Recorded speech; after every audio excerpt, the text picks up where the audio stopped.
Welcome to the People Leaders Podcast, the audio resource for managers and business leaders creating high-performing teams.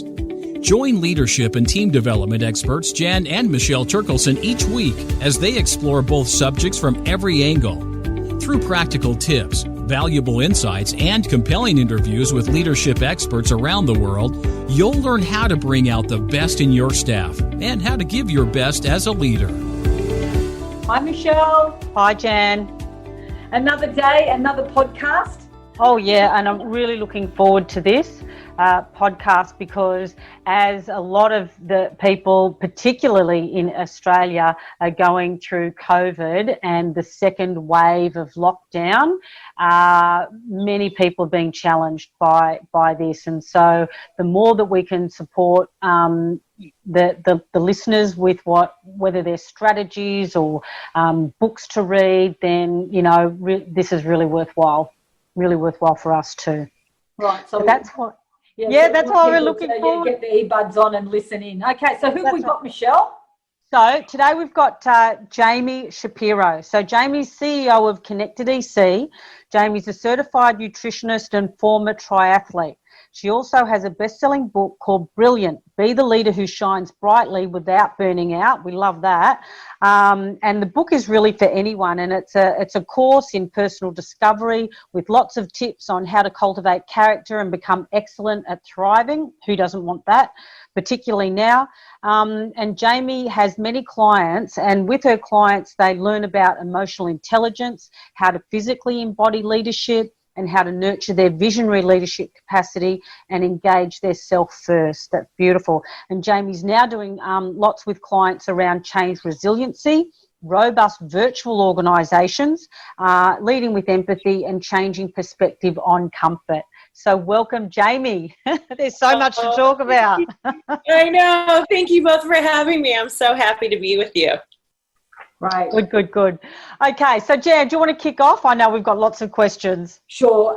Before we started recording, we were just talking to Jamie, and, we've got a lot of things in common, and it's always lovely to hear a different perspective. So I'm interested in your coaching practice and how you've combined executive coaching with wellness, as an approach to leadership. So can you tell us why you chose wellness and executive coaching, and why those two areas?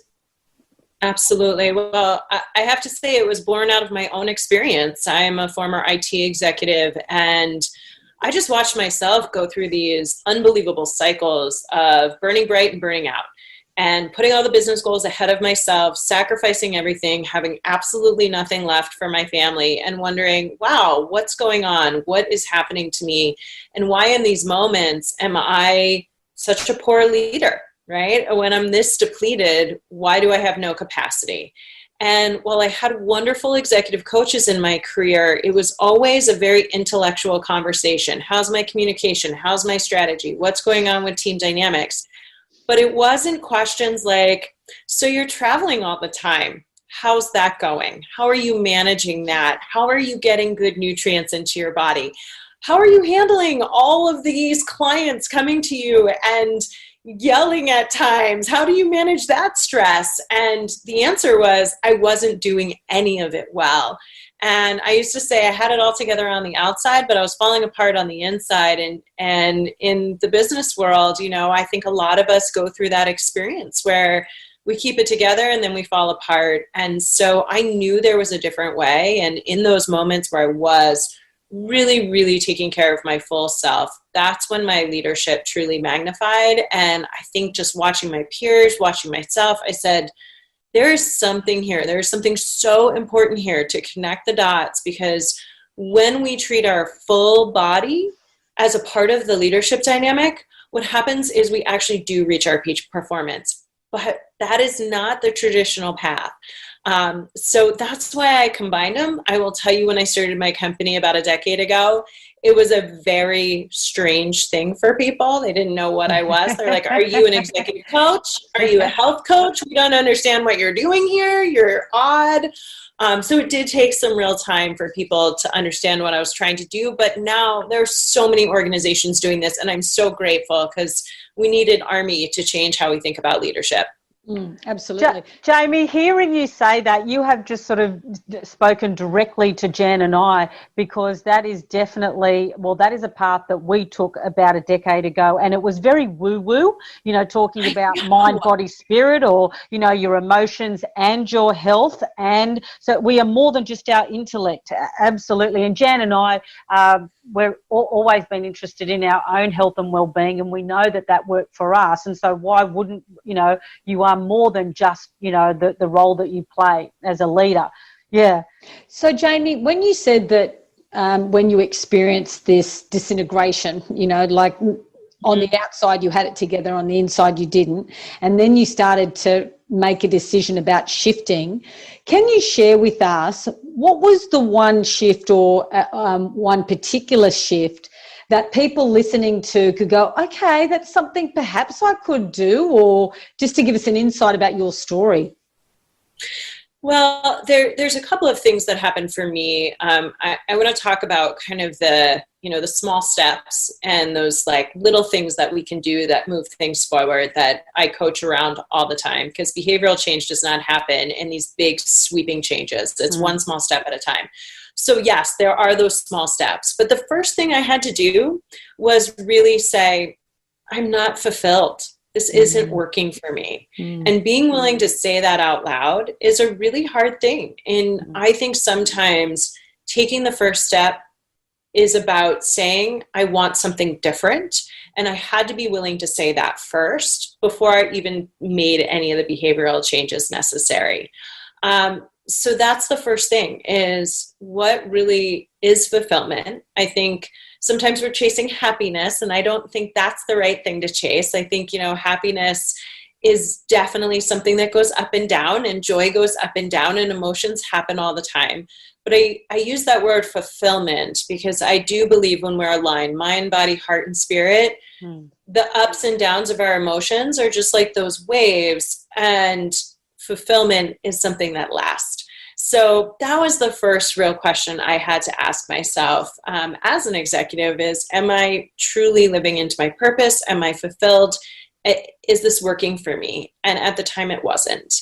And the second step is really the small things. And what I really think we have to do in those moments where we start transforming is we have to ask, what's the small step that I can take that's right in front of me that feels easy?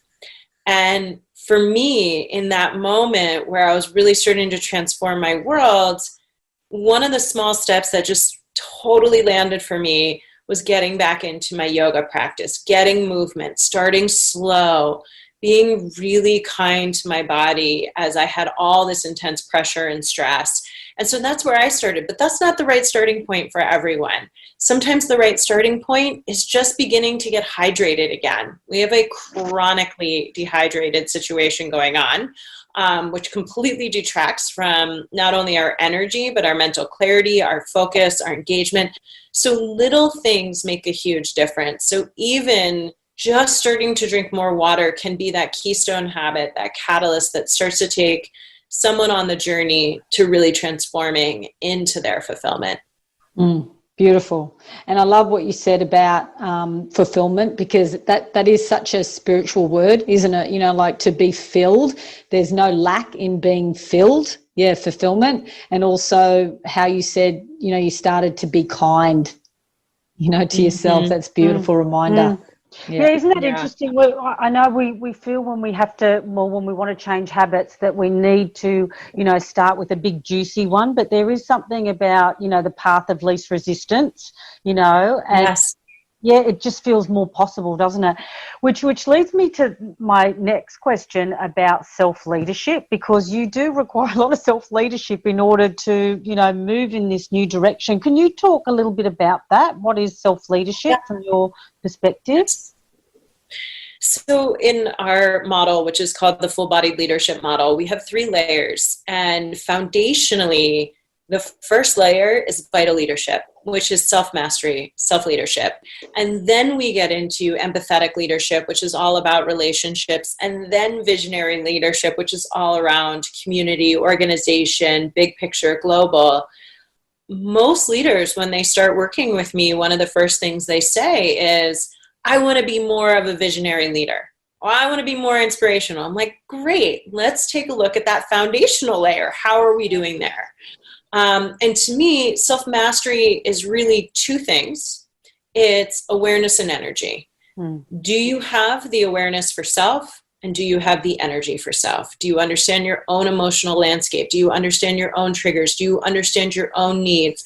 Do you understand what replenishes you each and every day? Once we master those things, that's when we have our peak capacity for others. That's when we have our peak capacity for other organizations and our own organization and our boards and all these different things that we do and we give to.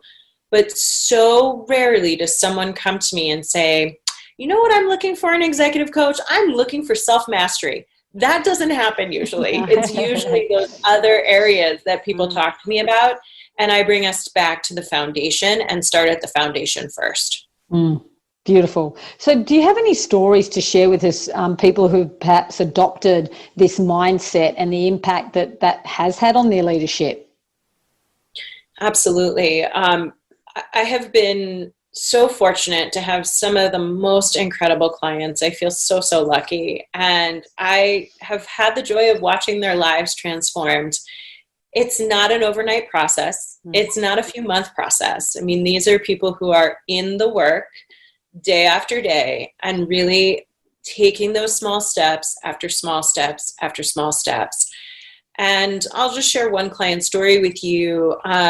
When she first came to me and we looked at how she was doing from an overall well-being standpoint, she was dehydrated, she was not sleeping well, taking NyQuil, drinking a ton, was completely void of nutrients, and she was in a very high-powered, high-capacity role where she had to give all day long and support this business.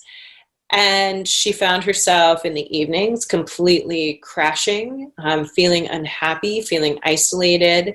And I do specialize with top-level executives, and it can be a very, very lonely job. And so that's when she and I first started working together, that was really how she felt. And so little by little, we took her on the path. And we started with basics, with nutrition and hydration, and really focusing on how to start replenishing her better and really taking her into, I heard this term and I love it, radical best friendship of self, like really taking a stand for herself.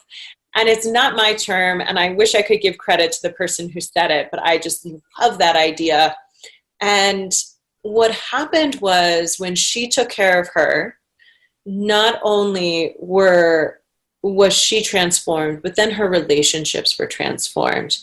And when we did her 360 evaluation, which is that leadership evaluation, the feedback I kept getting was she was inaccessible, not connectable, all of the standoffish.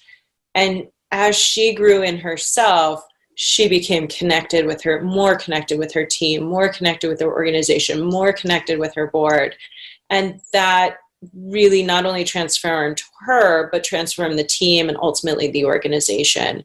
And I have story after story. Actually, my book, Brilliant, is I take one character throughout the book, but he's really a compilation of many characters I've worked with, and I've changed the story. So, I've changed them enough that no one can say, I think that's me. But I wanted to share, how do these tools actually apply in real life? What are the stories? What have I seen in my career?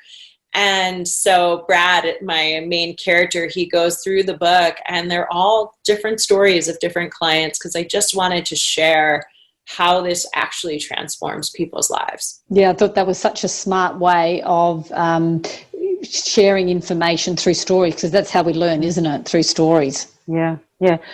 So that leads me to the next question about wellness. And if someone, and I'm thinking about a lot of the people listening now, we are in lockdown, and if someone just wanted to start the process of looking after themselves or building in some wellness practices, can you give us some ideas on how they might start doing that, Jamie? Absolutely. Well-being looks different for every single person. And one of the things that I think we have to stop doing is pretending that it looks the same for everyone, because people get really excited to tell you about what they're doing and how you should do it. And I think part of the journey is discovering your own wisdom and reconnecting to that and figuring out what's right for you. One of the places I start with every client is thinking about energy. We talk a lot about work-life balance, and none of us know what the heck that means. I like to think about energy versus time. Time is not a renewable resource, and energy is. So can we start thinking about ourselves as a renewable resource, and how do we individually get energy back in? And I think about it in those 4 categories, similar to what we were talking about earlier: mind, body, heart, and spirit. What fills you up? And I have a worksheet out on my website that I use that just has those 4 categories. And I ask people, just brainstorm, write down anything you can think of that gives you energy, might give you energy, something you did as a kid that gave you energy. What fills you? What brings you joy? What gives you nourishment? And write it all down. And I always say, I promise I'm not going to tell you to do all of it, but I'm going to ask you to pick one thing on that list, one small thing that feels like you can do it. And I think that's a great place to start, is really shifting the lens away from time and thinking about energy and how we renew ourselves. Beautiful. So what's your favorite wellness habit or routine? What fills you up? So thank you for asking. I have so many things that fill me up. I'm a mom of 2 amazing children. I have an incredible husband. I have a dog that I look at his face and I just can't help but just be happy. But I also have a very, very religious practice in the morning of getting energy back in, because my role is really about giving to others and holding space for others. And so I need to make sure I am completely full before I start my day. And so what I do is I am an early bird. That's just my nature. So I get up at 5 a.m. I have a meditation practice.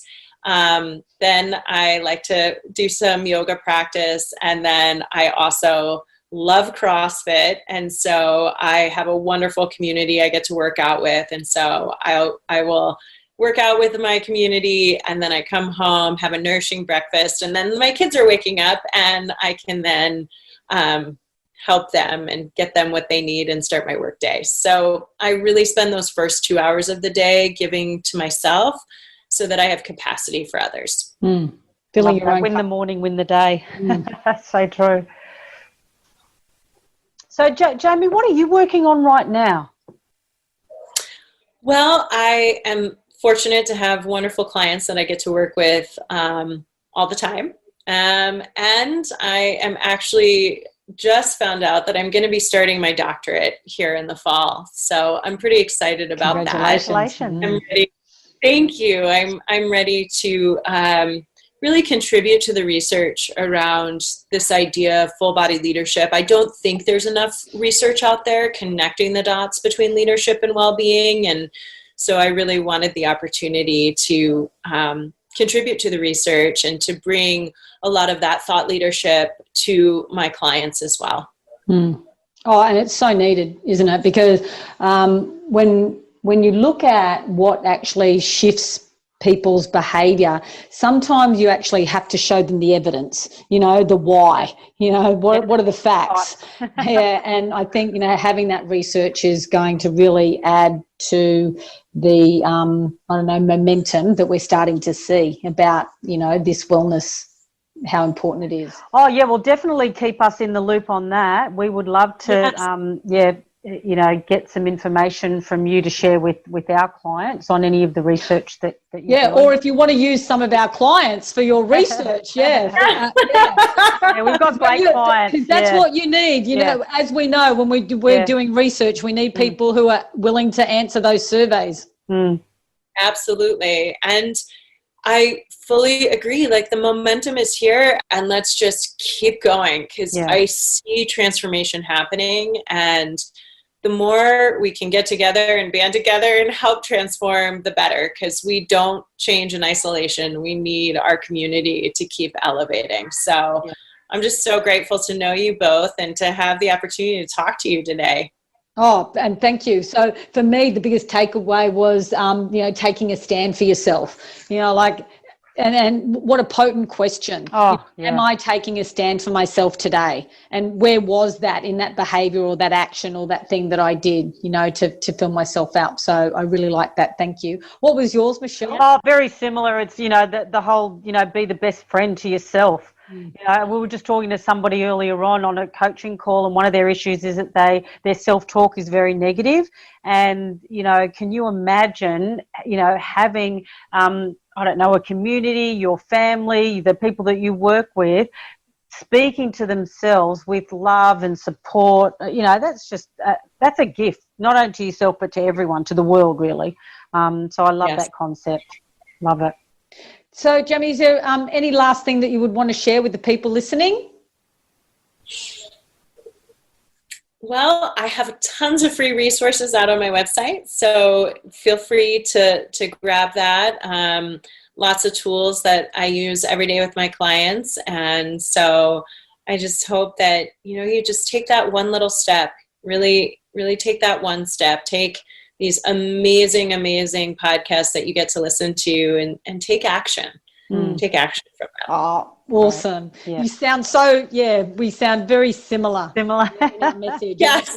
And that's why we wanted to get you on. It's wonderful to hear from someone else, from across the world who is in the same realm of work, and it's like, hey, this is what we've discovered, same for you.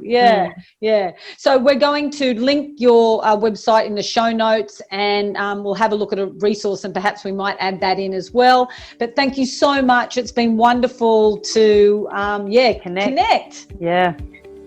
I agree. Thank you both so much. Okay, thanks, Jamie. Bye. Thanks, Jamie. Bye. You've been listening to the People Leaders Podcast with Michelle and Jan Turkelson. For show notes and other free resources, please visit us at peopleleaderspodcast.com. Do you know someone else who could benefit from cutting-edge leadership and management techniques? Please take a moment to share this and other episodes via your podcast app, email, or social media channels. Each share helps us fulfill our goals of reducing workplace stress and increasing job satisfaction for leaders, managers, and their teams worldwide. The People Leaders Podcast is brought to you by the Experts On Air Podcast Network.